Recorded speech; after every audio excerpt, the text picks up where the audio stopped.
অসম কংগ্ৰেছ দলটিৰ বাবে অৰ্থাৎ অসমত থকা কংগ্ৰেছৰ সেই অন্ধভক্তসকলৰ বাবে এটি খুবেই ভাল খবৰ আছে।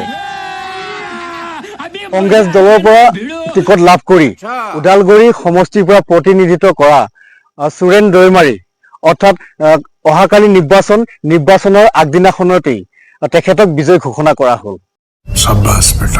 সঁচাকৈ কংগ্ৰেছ দলৰ এই অৱস্থা দেখি মানে আপুনি হাঁহিব নে কান্দিব নে ফাট দিয়া বসুমতী পাতালে লুকাও এনেকুৱা অৱস্থা হৈ গৈছে।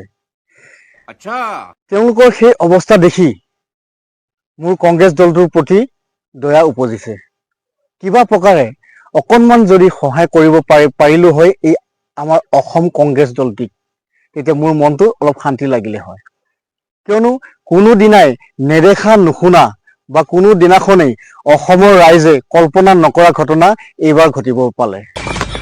অসমত কোনো দিনাখনেই নোহোৱা নোপোজা ঘটনা ঘটাৰ পাছতো কংগ্ৰেছৰ কিছুমান অন্ধভক্তই এতিয়াও বহুতো ফৰফৰণি মাৰি আছে। আৰু সেই কংগ্ৰেছৰ অন্ধভক্তবিলাকক মই কৈছোঁ এই ভিডিঅ'টি চাওক, আৰু এই ভিডিঅ'টি চোৱাৰ পাছত আপোনালোকৰ মুখত ফেভিকুইক এঠা লাগি যাবগৈ। ইয়াতকৈ লাজৰ কথা কংগ্ৰেছ দলৰ কিবা আছে নেকি কওকচোন? অহাকালিলৈ অসমৰ বিধানসভা নিৰ্বাচন আছে।